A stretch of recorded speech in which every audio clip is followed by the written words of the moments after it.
And we are live. What's up, Live, everyone? live. What? Oh, I was echoing your live. Yeah, we're off to a great start already. um, uh, what's up, everybody? Welcome to the. Oh, okay, and we're messing it up even more because I just. Okay, there we go. I pulled up the live stream on YouTube to share on Facebook while we do this, and so then it started playing the sound back, and so I was hearing everything that we just said on top of what we're actually. It was a whole thing. Are we on Facebook Live right now? We are about to be. On we your are account? about to be live. on the running out the clock account. Oh, okay. Nice. Surely, a lot of this is going to get edited out whenever Joseph does whatever it is he does. But let's see. I'm gonna share the link. I hope he leaves it. I do too. Yeah, just leave it, Joseph. Let's see. All right, it is posted, and we're now chatting. Okay, so here it is. What's up, everybody? Welcome to the Running Out the Clock SEC basketball preview. Now, I do have a confession to make. I'm a little bit disappointed because, Ro, I was hoping I would finally get to make my debut on the legendary 40 Minutes of Hell podcast.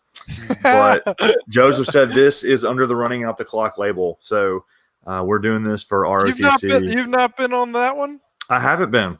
Oh, we got to fix that. I've wanted to be. You guys have gotten me through a lot of drives to, a lot of hour-long drives of just listening to you and Joseph ramble. And I'm like, I can ramble. It's fine. I can ramble. I'm doing it right now. Like it's happening. Like nothing about what we set out to do is being advanced right now, other than just rambling. So anyway, this is Running Out the Clock. I am Chandler. Your good friend Joseph Craven had to bail last minute, so we'll pour one out for him. I am joined by making his Running Out the Clock debut as a new father, Ro Hunter. Welcome back, Ro. And then and then also my normal welcome to the Tad Pod co-host Sam Mooney, who is now a struggling Nashville musician and not just a struggling Oxford musician. So we're gonna hang out and chat about basketball here for a little while. And I gotta say, I gotta lead with this. I'm pretty excited.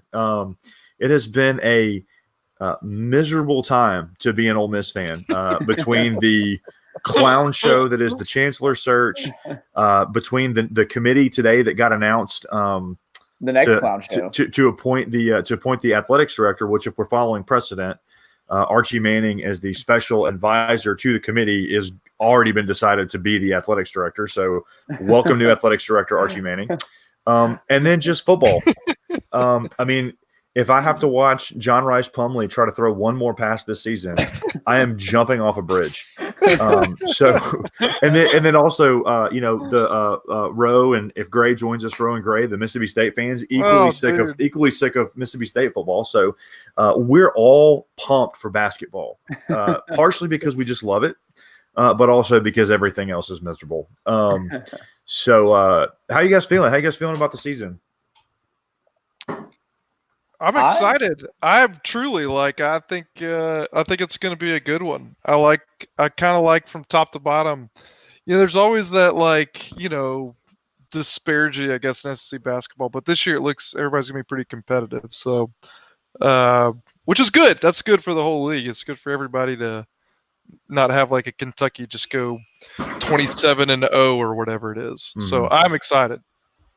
Yeah, I completely agree. I think how strong the league is right now and has been for the last few seasons is a fun, contrast to the days of it always being Kentucky, Florida, or Tennessee, and mm-hmm. So, I'm excited for what a competitive league we have. And even the teams that were bad last year, a lot of them hired coaches that I think could really make noise if they get it going. So it'll be an interesting league all around. Yeah, I mean, looking at the list, I think everybody except for Vanderbilt has got a chance to improve off of what they did last season. Certainly, you would think that some teams are going to take a step back, and we'll get into that in a minute. But But even then, the talent around the league seems like it's steadily improving. The coaching around the league continues to get better, whether it's from bringing in just more elite recruiters or more elite X's and O's guys. I mean, because it felt like SEC basketball for a long time felt like, like a really poor public school who's just like, oh, you're the middle school football coach. Why don't you go coach basketball, right? And you've got all these great athletes, but they're not particularly good at basketball. And then like the whole hashtag SEC basketball fever became a thing, and that was embarrassing.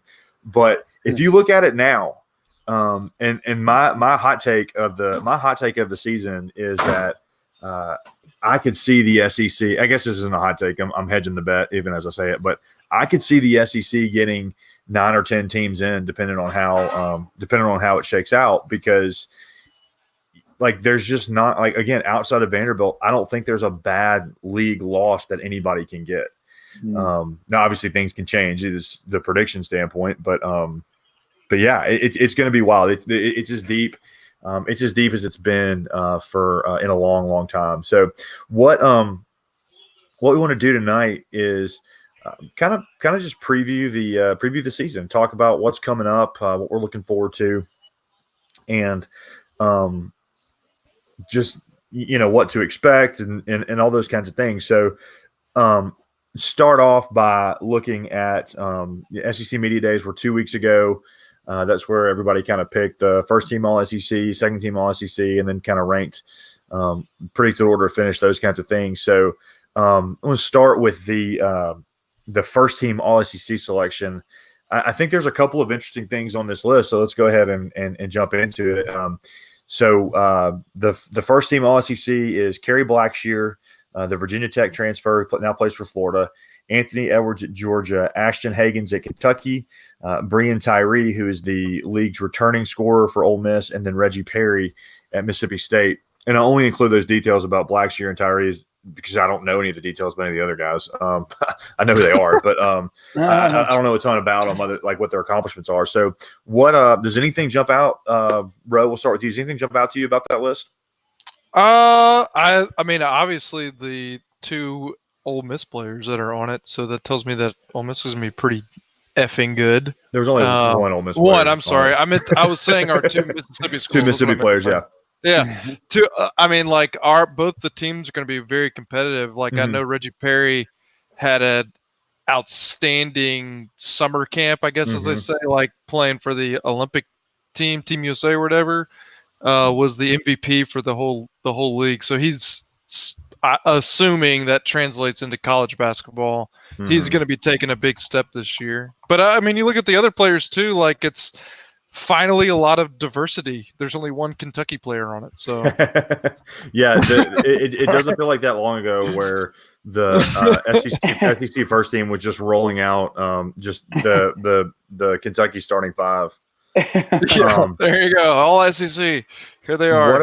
What about you, Sam? What stands out to you on that list?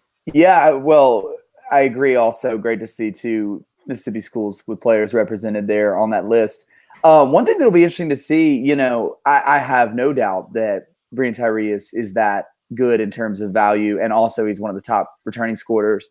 It'll be interesting to see if he's asked to score as much this year because the Rebs won't be such a guard-heavy attack. So, I think what could maybe look like a step back in productivity from him could be something that happens just because Ole Miss, I think, will be a lot more balanced and not living and dying by guard play. So, it'll be interesting to see if he makes that list at the end of the year. And again, I think what Breon adds to the team is unbelievable. He's without a doubt, I think, the man. But it'll be interesting to see if his production is as high as last year, just because I think we're going to actually be able to score in the paint. Yeah. That's a really good point, that you could see his numbers drop a little bit, but that doesn't necessarily mean his production's down, just because the team is a lot deeper. To me, what stands out is that Anthony Edwards is on that list. He's the only freshman on there. But I mean, it's not surprising in the sense that he was. For looking at the different rankings, I mean, depending on which one you look at, he was as high as the number 1 player in the nation and as low as the number 4 player in the nation. So, there are certainly high expectations. How does he fit in with a Georgia team that Tom Crean clearly got just really, really frustrated with by the end of the year? Basically, I remember an interview where he basically was like, "Yeah, everybody here is leaving. Like, they're not. Everybody, my team is terrible. Then they're gone." It wasn't quite that dramatic, but it was close. And so, how does that work out? How does he fit, and how quickly does he come in and kind of establish himself as, if you're coming in ranked that highly, you're talking about potentially being the number 1 pick in the draft. We haven't seen that come out of the SEC in a couple of years. I think former number 1 pick / professional wrestler auditioner Ben Simmons, I think being the most recent one. But we haven't seen a player quite like that. At least I think he was the most recent. I don't remember what happened in the last couple of years. I mean, Zion didn't play in the SEC, so sure, 3 years ago was ancient. But it's interesting to see a freshman on that list, especially when you have so many other proven guys. And if you look at the second team, you can make a case for a lot of these guys. I mean, you can make the case for Kyra Lewis Jr., Isaiah Joe, Andrew Nemhard. There are 2 Kentucky players there on the second team. Skylar Mays obviously was very productive last year, and Lamonte Turner at Tennessee. I mean, any one of those guys could be on that first team list, and you probably don't end up, batting an eye or thinking anything weird about it. So it's really interesting, and to see him in that list. And then, I mean, look, Kerry Blackshear. We've seen what he's done at Virginia Tech the last several years, and how he fits in with an already really good, really deep Florida team. That I think he's the guy that kind of pushes them to a national championship contender. So that's what stands out to me. But I'm interested to see what ends up happening. Just kind of how that plays out if those guys end up being, end of the year, all first team all SEC guys. The next thing that I want to chat briefly about, and this is playing a little game, kind of a buy-sell game, if you will, looking at the predicted order of finish. And so how this is going to work is, if you think a team is picked in a place that's too low, you want to buy them because their value is going to be higher at the end of the season than right now. And if you think that they are too low, you want to sell them. And if you want to not do anything, you just say, "I'm good." Because that's how the stock market works, I think. I am good.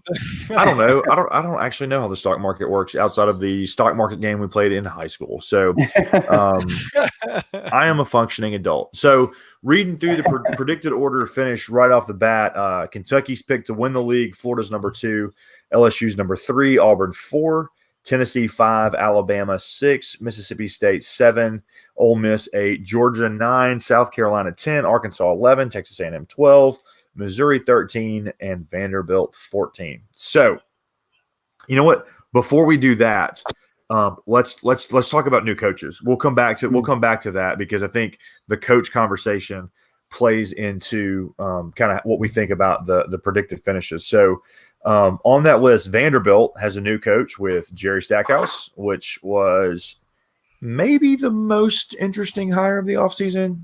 And interesting not necessarily mean good. Definitely doesn't mean good. Texas A&M brought in Buzz Williams, which, pretty decent. Actually really good.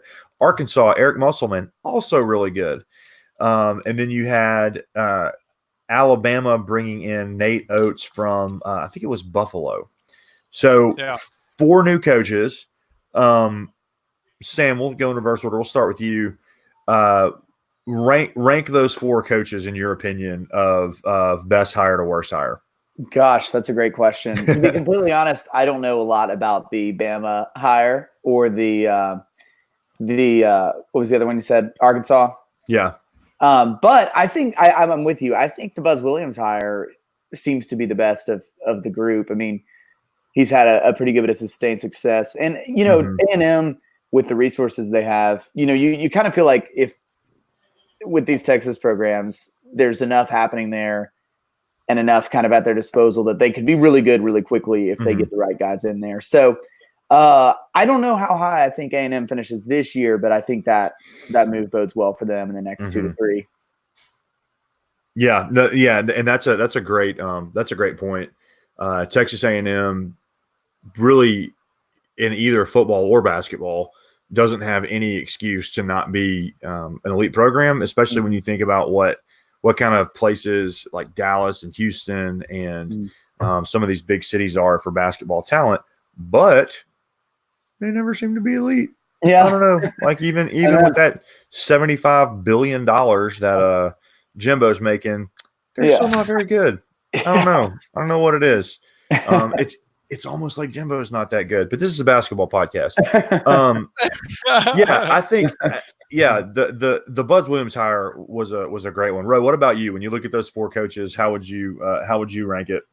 I would probably, just in terms of right fit for situation, the one I'm going to measure it like the one that's going to have the most immediate success, versus the one who's going to struggle. And the first one that in my mind is going to be Arkansas. Arkansas, Eric Musselman, he already gets a group that finishes I think they finished 9th last year, maybe. They're going to be around the same, and I think that his style is kind of that run and gun stuff of like the Nevada of old. So I see him having the most success, or like the Nevada of last year. Exactly, that's where it's coming from. That's where he came from, and he has all the pieces on that team right now to kind of just continue to do that. So I don't know if they go and win the SEC or anything like that, but in terms of everybody else that we mentioned, they're all in the same little category. Like I'd put he'll be successful. The other ones, I mean, is Alabama going to be successful with the person that, who is he again? What does he do? Buffalo? Where is Buffalo? I mean, is that even a place? Like, I always thought it was just an animal. I don't know. I thought it was called a bison. You know? These are all valid points. Like, yeah. Also delicious wild wings too. Occasionally, it's hit or miss. But the person that I guess Buzz, because you know his name, but like, where's he been? He was pretty popular a while ago, and now he's here. So, I mean, that's neat and cool. But I don't know. It's one of those things where I think people just expect it to be immediate turnover, especially in basketball. They do it in football too, but basketball, it's like new coach.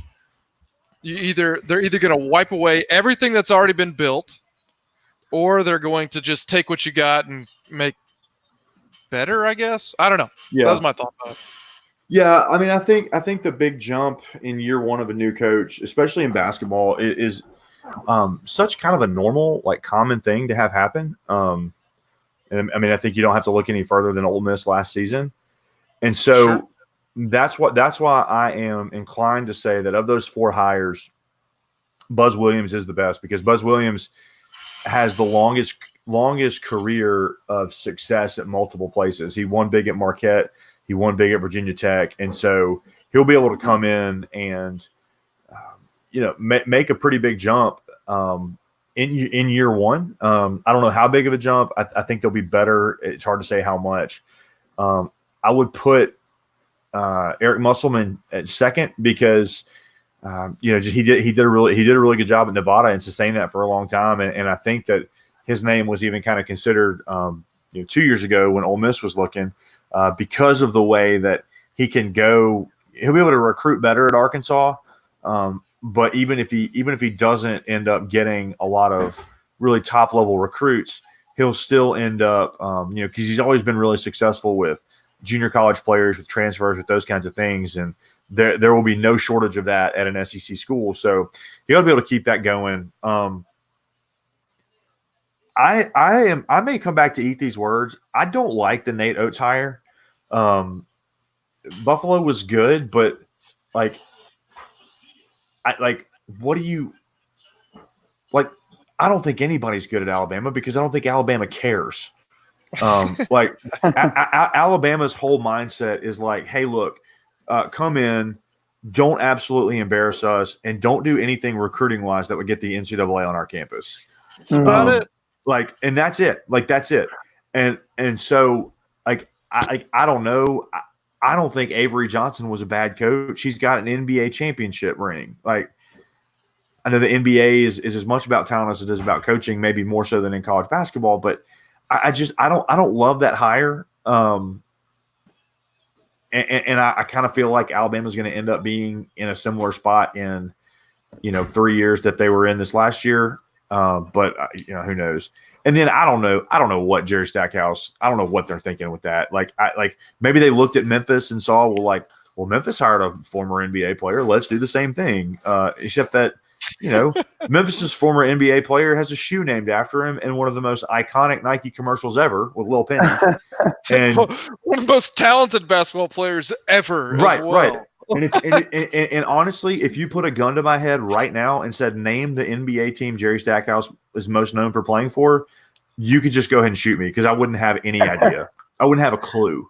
I would say probably Houston. Let me look it up. Yeah. Our lead, the leader of our research development is going to get. I could be totally wrong though. Information. I don't know, man. And I don't know what he was doing before this. It's not like he's had a lot of coaching probably experience. Playing in China. Yeah, probably China. But yeah, I mean, like all these other guys that are being brought in at least have some head coaching experience. They in fact, Musselman, Williams, and Oates all have several years of head coaching experience. So. Well, I don't and Vanderbilt's a good job. I mean, Vanderbilt is for years under Kevin Stallings, they were really good and they were really competitive. Oh, dude, and Stackhouse played for the Mavericks for forever, and then he's played all over the place. Anyways, just, shoot me on that one. I have no idea. I mean, I know who he is. What was he doing before getting hired at Vanderbilt? He was the assistant coach at the Memphis Grizzlies. Okay. He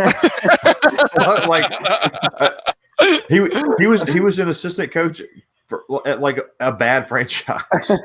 Yeah. Right?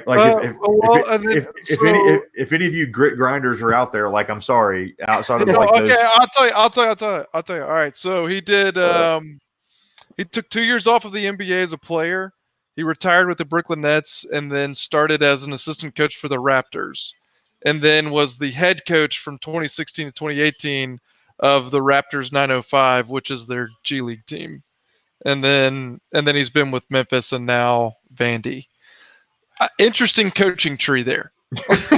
Yeah, I mean, I guess the hope is that you'll recruit well. I don't know, or maybe they'll find a way to give out 800 scholarships like they do in baseball.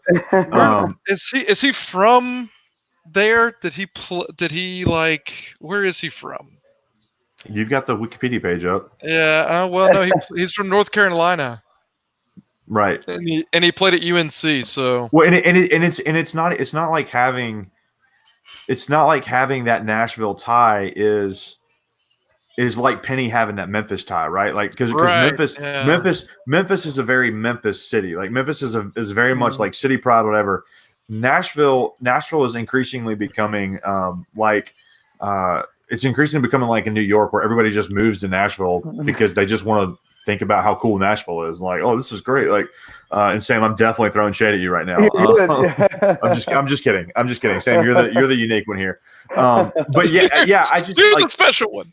Like, and it's not like Nashville. No, I mean, I'm absolutely right about it. I know that. But Nashville's also not like Nashville's known for producing a lot of athletic talent. I mean, Memphis is undeniably a basketball city, and even just the guys that played for Team Penny, kind of in North Mississippi and Memphis, like those guys are good enough to be what they are right now, which is an uber talented team. And, we'll see what happens. I mean, there's certainly some smoke kind of surrounding James Wiseman right now, as far as an injury. There's a couple of things going on, but Penny is always going to be able to recruit the players out of Memphis that Memphis wants. And I don't think Stackhouse has that same pull in Nashville or in anywhere. Yeah. So completely agree. And in the middle of this, Roe just left. No, So, I'm here. I'm here. Okay, he's here. He's here. I'm sitting right here. I was curious as to what was going on. No, so, I had my dog was trying to get a bone off the desk. So. I got you. Hide the bone. I'm just a little bit, a lot bit confused by that hire. And let's just say too, you just hate to see Bryce Drew get fired. You just hate it. You just hate it. You hate to see it. I don't hate it at all. I love it. That guy, I don't want anything personally. Like, I want him to be fulfilled in his family life and all that stuff. But just anything he ever does related to basketball ever again, I hope he fails miserably at. Forever. Forever. So, that said, those are the new coaches. That's kind of what we're expecting. So let's play our buy-sell game, and we'll go from from bottom to top. So starting off with Vanderbilt being picked 14th. Ro, starting with you. You buying or selling the doors at 14? Total buy. Kidding me? They're terrible. Stackhouse at the helm? No way, dude. You guys see him as a player? It's horrible. No, okay, so I want to make sure you understand the rules of the game. If you're buying them, you're saying you think their stock is going to rise this season. Oh, no. Yeah, no. Sell. Hard sell. I thought they were like buying in the position that they're in. Yeah. Like, I'm sorry for that confusion. Probably my fault for not understanding how the stock market works. But sell. Yeah. It's terrible stock. Terrible. Yeah, Sam, what about you? Buying or selling? Also hard sell, although you could make an argument for buying because they literally can't do worse than they did last season. Right. If if they finish 13, you've gotten a return on investment. But a 1-17 conference record would be improvement. So it would be. Yeah, it would be. And they won't go 1-17 again, I don't think. I don't think that's happening. But I think they finish last. And like, if there's a way to take like a $0 stock and then sell it, I would do that. I would do that with them. 13th on the list, Missouri. Sam, you buying or selling Missouri at 13? I think I don't know a lot about Missouri this year, but I know that they've lost some guys that they were pretty hyped about the last few years. So I would say sell on Missouri as well. I think they're a year or two away from really going up from that 11 through 14 range. Yeah. Ro, what about you? I'm going to sell on them. I don't trust, what's the guy's name? Cornzo Martin. Is it Cornzo? Is it Cornzo? Yes. It's not Cornzo. Cornhole Martin. It's Quanzo. Quanzo Martin. Quanzo Martin. Yeah. I don't trust him yet as a head coach to kind of make that jump in that third year, because I know it's his third year. I was here for the Rick Ray years. I remember. The North remembers, and I'll tell you what, it was bad. So they're going to be down there at the bottom. So yeah, we'll sell them. Yeah, this one is actually kind of tough. Like I think I'm selling too. They weren't great last year. They weren't good. They weren't good last year, and they don't really add anything. And I'm like you, Ro. Like I like, even when he was at Tennessee, I'm not a huge Quanzo Martin fan. I don't think he's terrible, but I think compared to other people in the league, he's not great. And he doesn't have the talent that he's had in the last couple of years. With I guess Michael Porter didn't play for him, even though he was there. But like Jonte Porter, some of those other guys, like I'm just not buying them. So next, coming in at 12, Ro, are you buying or selling Texas A&M at 12? See, this is one of those tricky ones here, because I think Buzz Williams is a great coach, but is he going to come in and have like immediate success? He just doesn't seem like he's one of those types of coaches. So I'm going to sell on them. And Texas A&M is terrible. Like they don't have a lot of talent at all. So they'll be another bottom feeder. So yeah, sell. Bye-bye. All right, Sam, buy or sell A&M at 12? I'd say A&M's the first buy of the day, but I'm not buying a lot of A&M stock. Just a small. I'm going to day trade Texas A&M. Penny Anyway, stocks. Penny stocks. yeah, I think they'll be better than 6-12, which is I believe their record last year, but it may look like 8-10. Yeah. I think Buzz Williams is going to add maybe some stability, and they'll maybe I could see them late in the season maybe upsetting somebody or getting a quality win. But all in all, yeah, a light buy. Yeah, Sam, I think I'm with you. I think they're going to be better. I don't know if they're going to be NCAA tournament better, but I think they're going to be markedly improved. They'll play harder. I mean, they did not play hard for Billy Kennedy, but yeah, I mean, I think they're the first buy on the list for me. Arkansas at 11. Sam, buying or selling? That's a tough one. I don't know a lot about Eric Musselman. Arkansas, year in, year out, tough place to play. I guess Gafford's gone, right? Yes, he is playing for the Chicago Bulls. Okay, that's what I was thinking. I remember they had that guy who was the ridiculously good free three-point shooter. Isaiah Joe, who is still there, second team All-SEC. Yeah, ridiculously good shooter. That's always encouraging. I would say, I don't know. I think Arkansas will be about the same. Can I not buy or not sell? Do you have to do one or the other? I think again they'll be in that 7 to 10 range. Right. I think you can. You know what? No, you have to buy or you have to sell. We're not. I'm not getting. Okay. I know at the beginning we said you could take the easy way out, but we're not doing it. Okay. Hot takes only here. Day trade by Arkansas. Okay. Bro, what about you? Yeah, this is the first one that I buy because I think, like I talked about earlier, I think the dude will get in there and have immediate success. He has quality players. Plus, it's not just one Joe, it's two Joes. There's two of them. There's Isaiah and Mason, and they both average like 14 points a game. So they have good guard play, and they have a lot of size down low, which is big for coaches coming in that first year. So I think I'm gonna buy them. I think they're gonna do a lot better than finishing. What number are we on right now? 11. 11. Yeah. Yeah, I'm with y'all. I think I'm gonna buy on them. They're gonna be a lot better. I mean, again, Isaiah Joe is really, really good. He's one of those guys that you love to watch until he's playing your team and then you hate him. And so yeah, I'm gonna buy Arkansas. I don't know how much I'm gonna buy him, but I'm gonna buy him. Row number 10, South Carolina. You buying or selling? Heavy buy. Okay, heavy buy. Okay. Yeah, they started off 15-0 last year, and they don't lose a lot of pieces. I just trust in the weirdness of Frank Martin and how serious he is as a person to not let that happen again. And they were good. I mean, they did really well. Plus, they went to the NIT and did pretty well. So I don't think I think they'll be maybe top 7 in the league. Okay. I could see them going into the tournament. Sam, to you.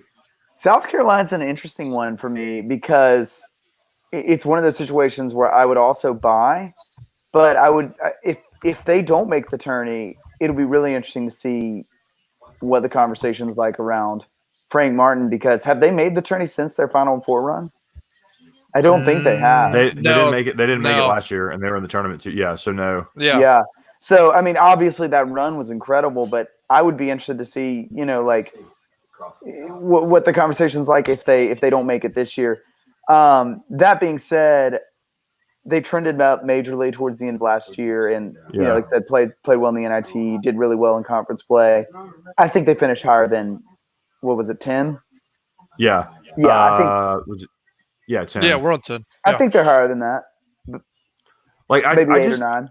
I just imagine Frank Martin for his first team meeting this year, like he just walked in like just with his lunch, like a Subway sandwich or something, and just sat down and very slowly and methodically just open the wrapper, like doesn't say anything, opens the wrapper, gets the sandwich out, and then just stares at his players in the face and slowly eats the sandwich.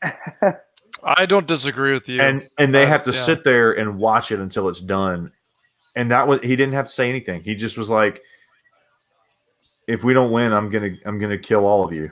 And that's just like, I could totally hear him saying something like that. And more importantly, they've got AJ Lawson back, who was unbelievable. They've got what's the guy's name? Mike Kotzer, the like 6'11" Estonian dude. Yeah. So they've got some good returning players. But dear Lord, thank God they lose that Silva kid. Oh my God! Oh my God! That guy is the greatest rat player.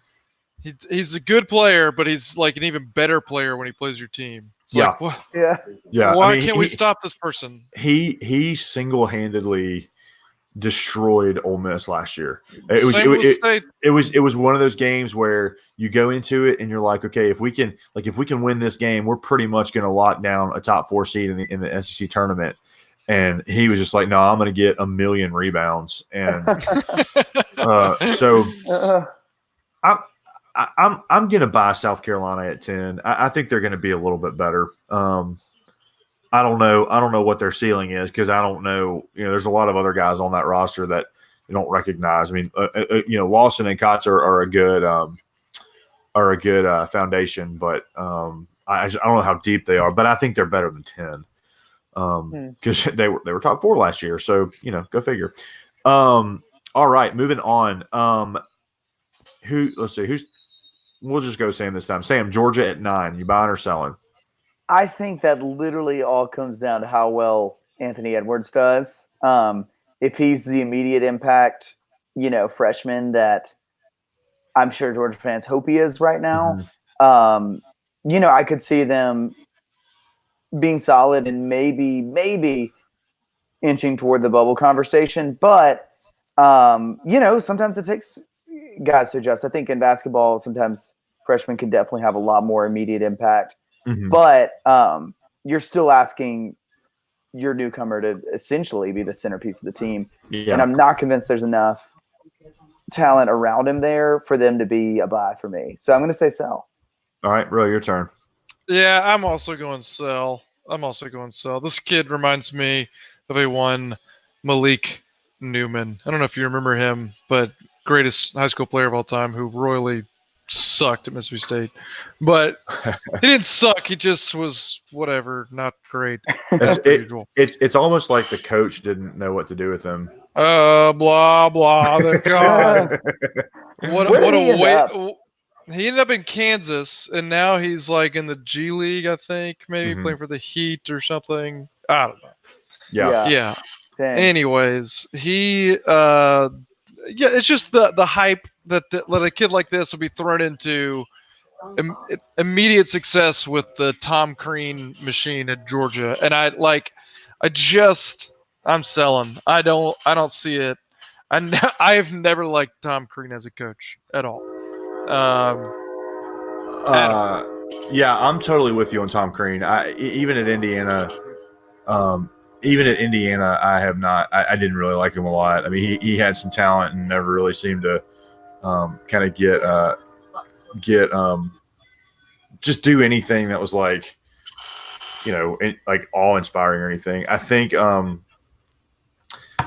that had Nick Claxton stuck around and you could play Edwards and Claxton together, then it would be easier to say bye for them. But I'm kind of like you guys. Like, I gotta know what Edwards is going to turn out to be before I can say I'm going to buy him. So I'm gonna sell him at 9.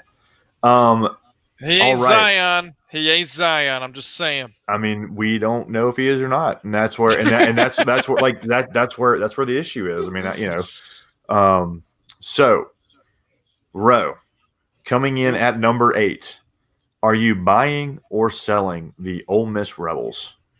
I'm gonna buy the Ole Miss Rebels because I really like Tyree. I think they're gonna be very good with the reigning coach of the year at the helm. So I'm buying the Ole Miss Rebels.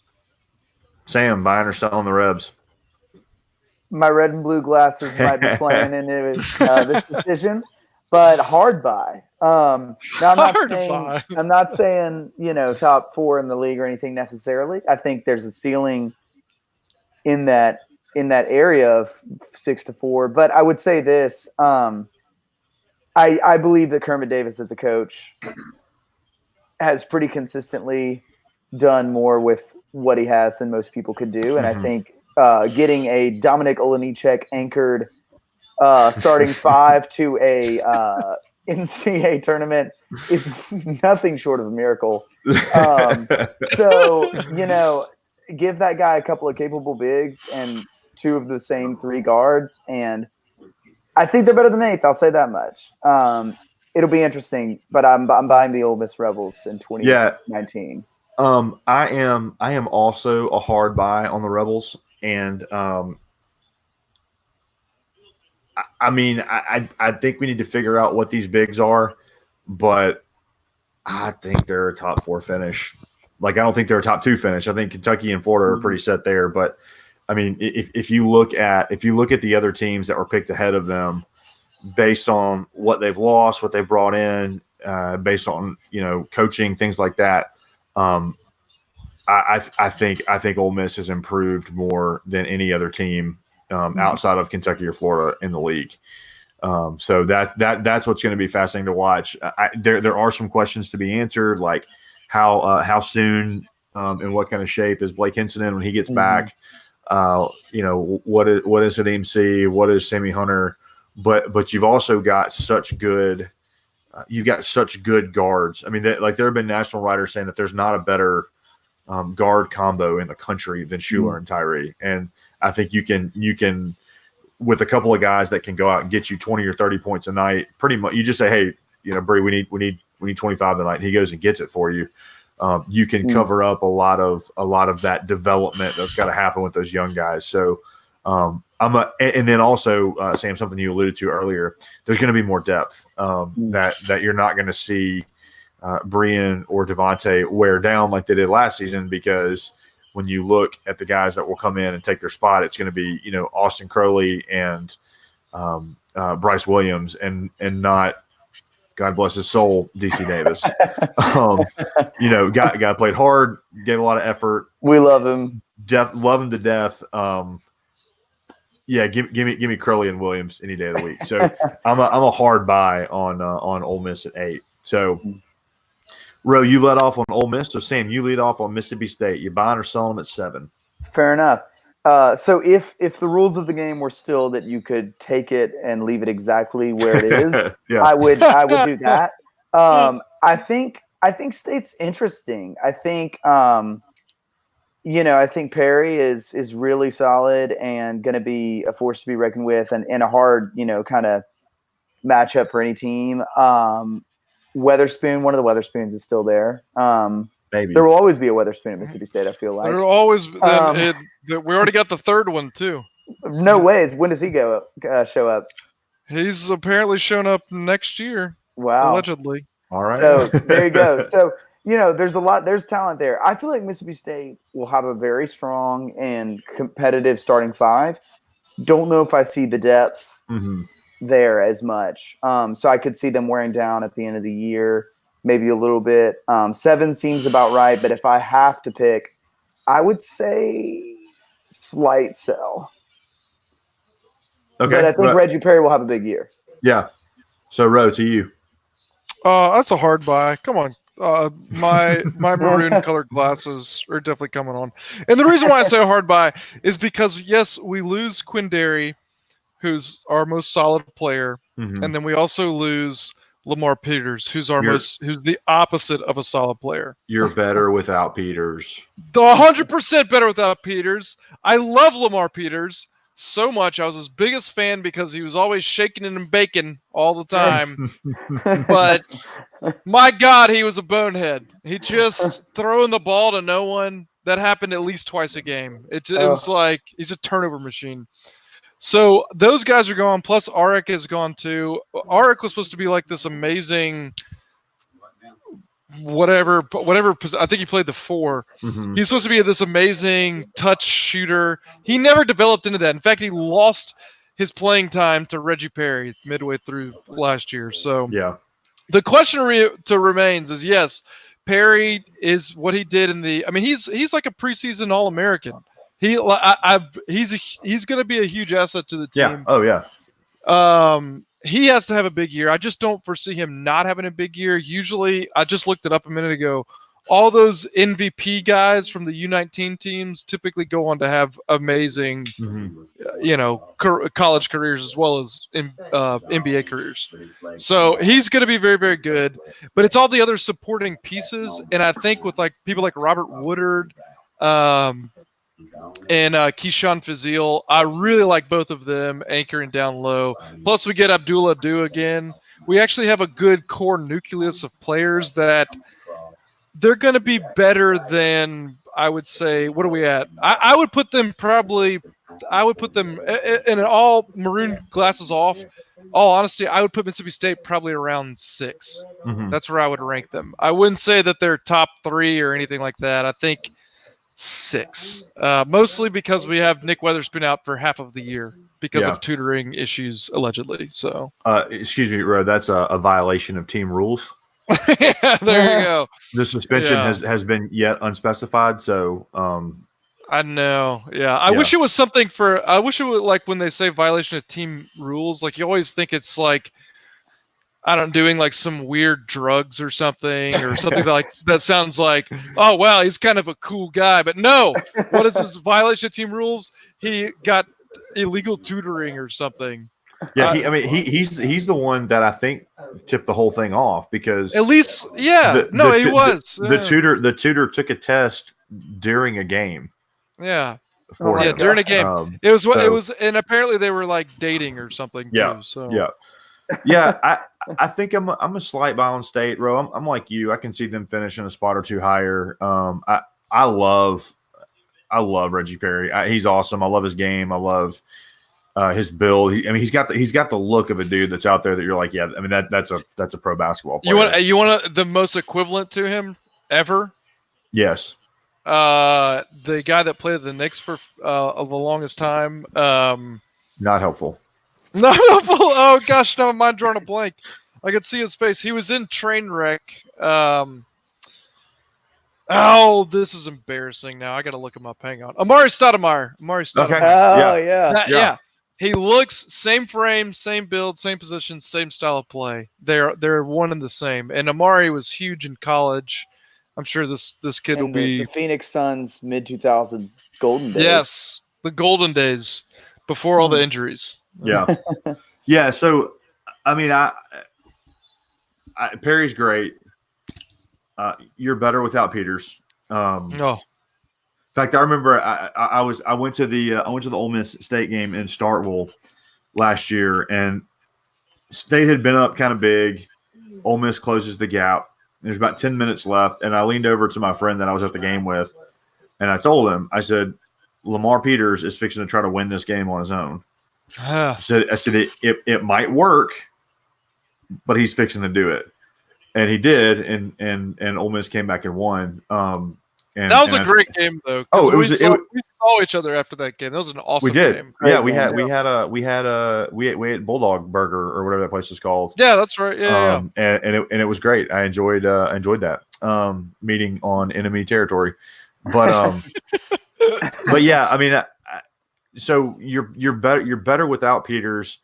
The question I have, and I didn't mention this with Ole Miss, but it's the same question I have. Like, how do Ole Miss and State both? How do they replace Weatherspoon and Terrence Davis? And I think, just because I paid attention more, I think Ole Miss, like, it's not going to be a necessarily like 1-to-1 replacement of production, but it's just a deeper and more talented team overall.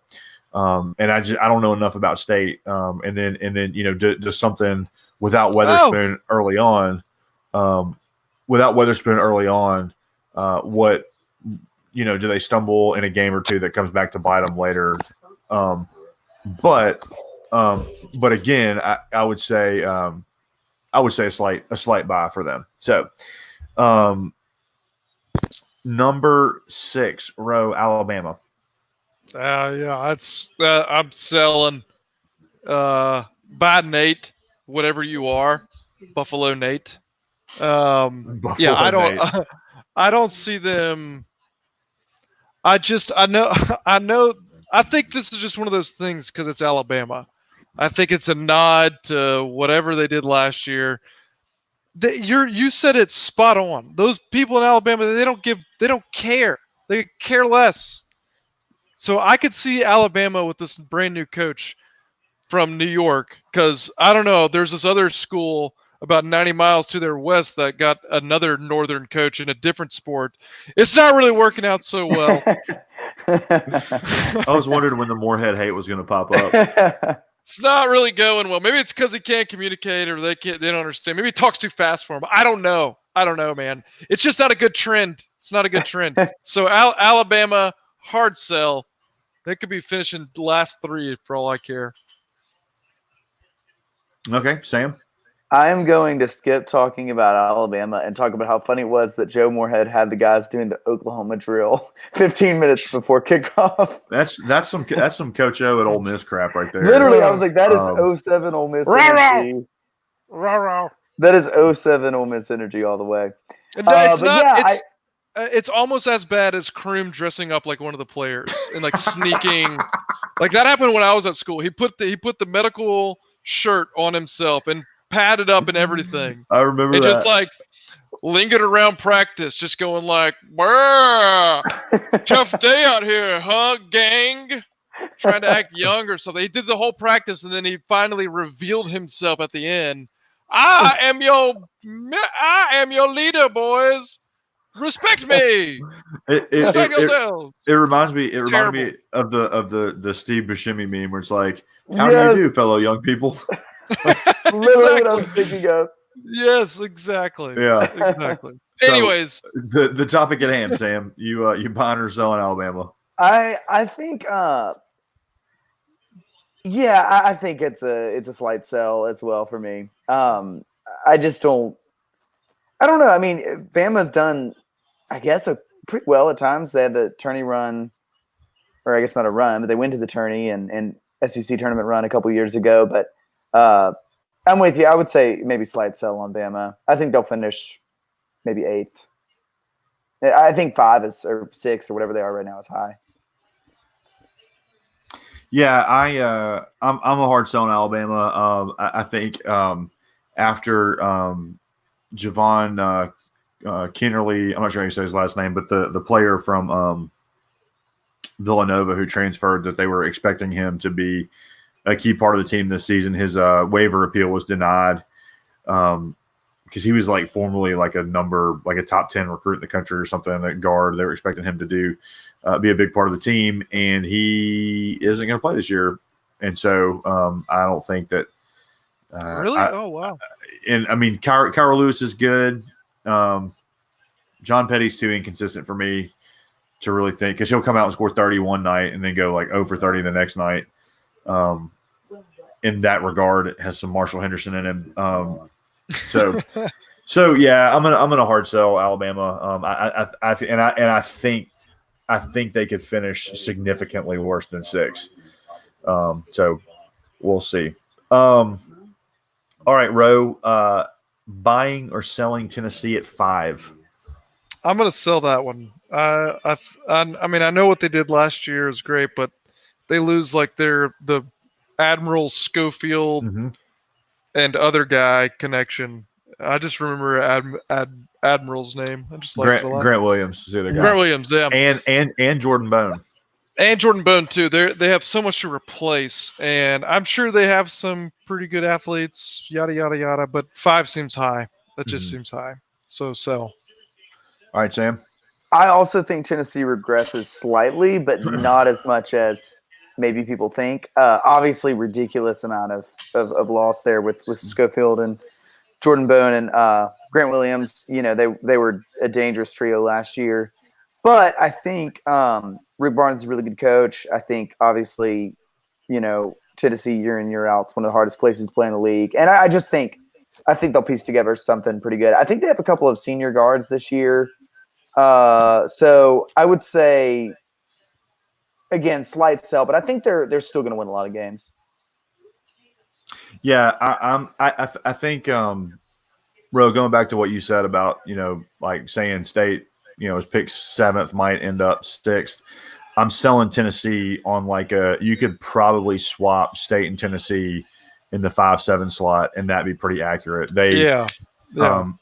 The amazing thing about what they did last year was that they didn't have a single top 100 recruit on their roster,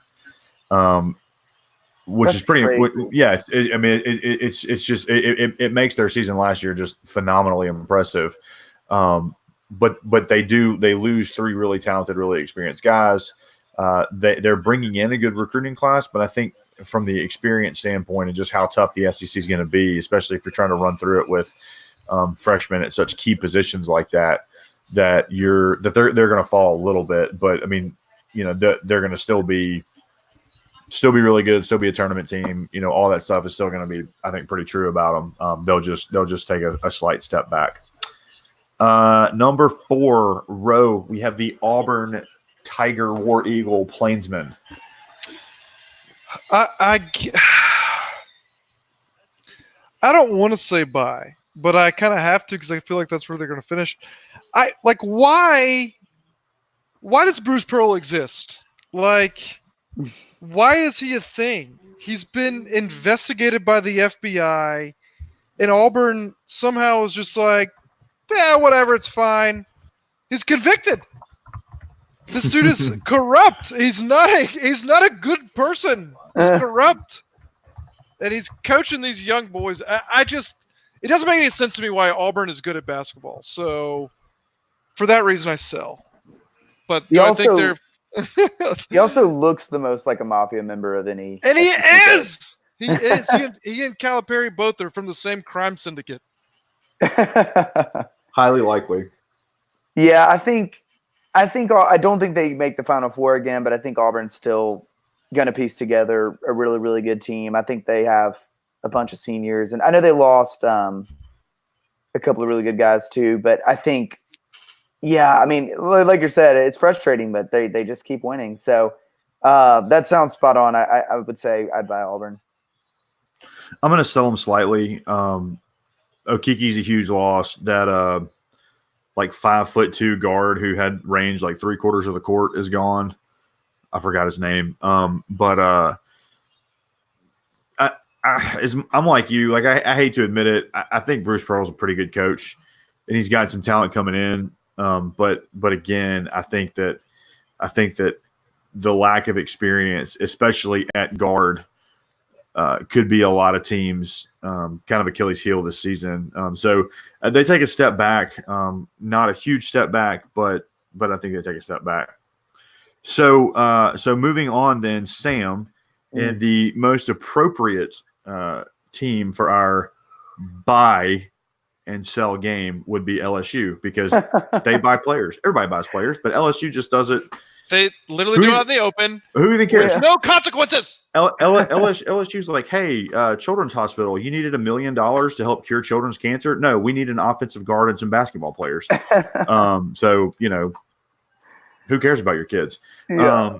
Who cares about your kids? I don't remember who started last time. Bro, you buying or selling LSU at 3? I mean, I guess for the sake of what they stand for, I'm going to buy them. You pay all that money, might as well get a top 3 team, I guess. Baton Rouge, Baton Rouge, Louisiana people. Gator Magic, or what do we call it? Swamp Magic? Yeah. That's what they have, dude. The voodoo all over this. Why?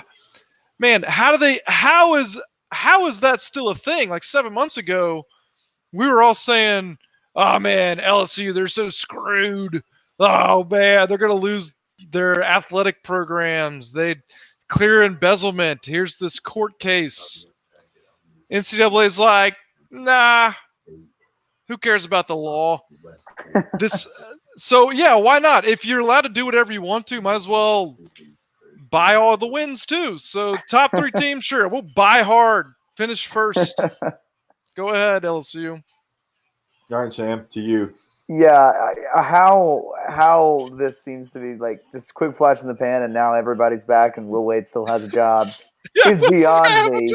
It was like, yeah. Anyway, there's so many things I could say right now, but I think the loss of Tremont Waters is a big one. He was ridiculously good and just one of those guys who was very productive on the stat sheet, but also did so many things that made a huge impact on the game, outside of that. And so you hate to – well, you love to see him gone, actually, if you're an Ole Miss fan. If you're LSU, you hate to see him gone.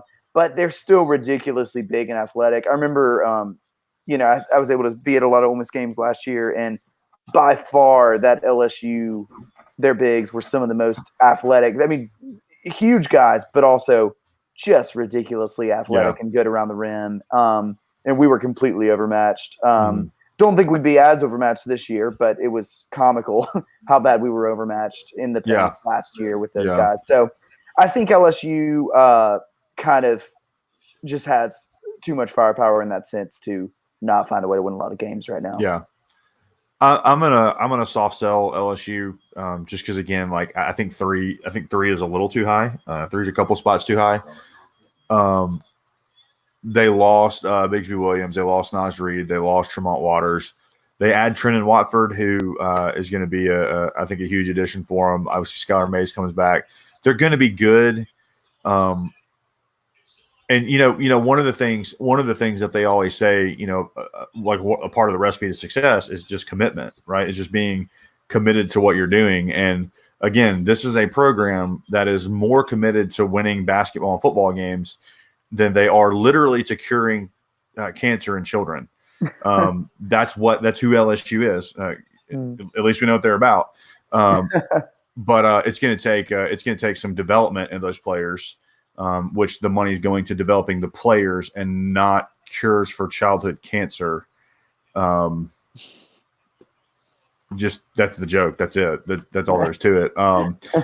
But yeah, I think they take a step back. I mean, Will Wade, for all of the shade that we throw at him and for all the ways that he hates children, more than he just hates kids is what he does. He did a really good job of managing the egos on that team last year, and kind of keeping them together, keeping them playing hard. Even when he was suspended, they still kind of continued to do that. And as much as I hate to give credit to a guy who would rather win basketball games and see children's cancer cured, you got to give him that at least. And that's where the drill tweet comes in handy where. Sorry, I was mistaken. You do not, in fact, have to hand it to ISIS. Because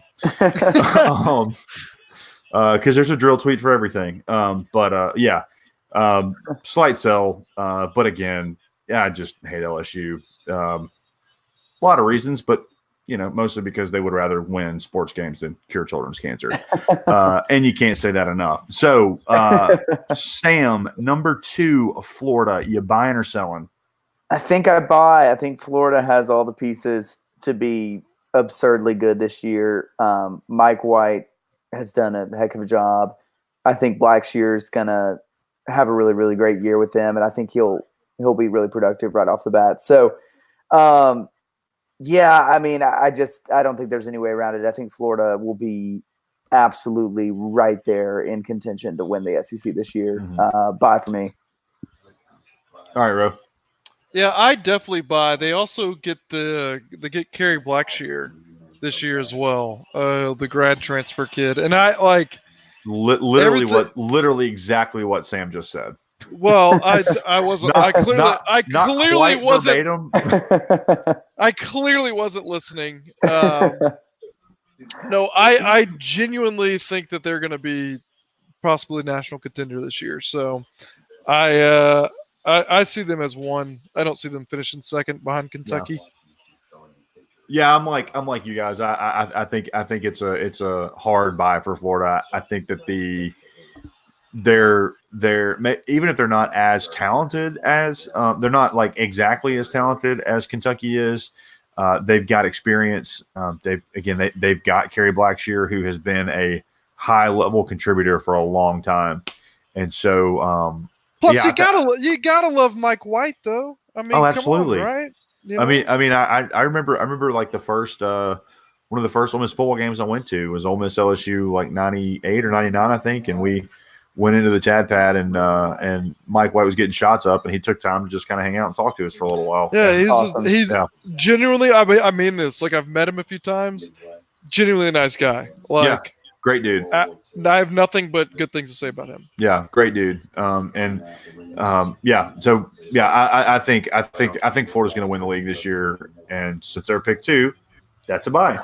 So rounding out, I guess since we all know that we're buying Florida, I know we're doing Kentucky. So Ro, you buying or selling Kentucky at 1? Sell, but just to number 2. Just number 2. I didn't know this, but they have this kid EJ Montgomery on their team who they're trying to. He's supposed to have a good year this year. He's a freshman last year, and he was actually ranked 1 spot ahead out of high school of Zion Williamson. Very interesting, but his freshman stats versus Zion's are starkly different. I think he averaged 3 points a game. Well, Zion's a generational player. I also love Zion. I do too. Sam, you buying or selling Kentucky at 1? Also sell, but just to number 2. They're still going to be ridiculously good. I think they'll be loaded again. But if I'm buying Florida, I'm selling Kentucky. Right. But still don't look forward to playing them. Yep. I'm going to that game this year. So no way. Are you really? Ole Miss Kentucky in Lexington. Well, bucket list item. Pretty excited about it. That's awesome. Have you ever been to that place before? I haven't. It's my first time. It's a mall. It's literally a mall. Beyond excited. It's also not very pretty from the exterior. No. It's not. Terrible. But I'm gonna, I'm same page as y'all on that. I'm gonna sell Kentucky slightly. If they fall out of number 1, it won't be further than number 3. So I think they're still gonna be really good. Obviously, very talented. Florida's just got a little bit more experience. So that's it for that game, and we've been talking for an hour and 6 minutes. So probably about time to shut it down. So, but also let this be a launching pad for. We'll get our weekly basketball podcast going again soon. Joseph and Keith and Craig, is that who does it with y'all for basketball? The Weekly Pessimist. Yeah, he does it sometimes. Yeah. So Joseph and Ro and a rotating cast of characters will be back with the Weekly Pessimist, looking at basketball. Sam and I will be back on Welcome to the Tad Pod / Mississippi Net T / the Podvillion. We have not quite come up with the final name for what we're going to do. Those are all acceptable. And we might just change it up every week, But keep them all, dude. Keep them. We are Welcome to the Tad Podvillion. There you go. Like when they announced that the Pavilion was going to be named the Pavilion, Red Cup tweeted that the nickname for it was going to be the Tavillion Pavilion, and several people were like angrily tweeting at Ross Bjork to be like, we can't do this. This is terrible. This is bad. And it was a hilarious moment. I'm trying to come up with like one final last second put you on your heels question, but I can't come up with one. Everybody's hottest take. Sam, give me your hottest take of the season. I didn't have one. I just thought that's what we should do. Well, guess what? That's what you got. Devontae Shuler finishes second team All SEC. Okay, bro. Hottest take of the season. Calipari gets investigated and is finally found that he is a child pornographer. That was not where I thought that was going. Maybe we just edit that answer out completely. He's arrested and locked up for the rest of his life, where he needs to be. My hot take is my hot take is also on the Devontae Shuler train. And this is the hottest of takes, that Devontae Shuler will be the most famous member of his high school AAU team by the end of the season. Which, if you know who he played with, pretty scorching take there, as he was on Zion Williamson and John Morant's AAU team.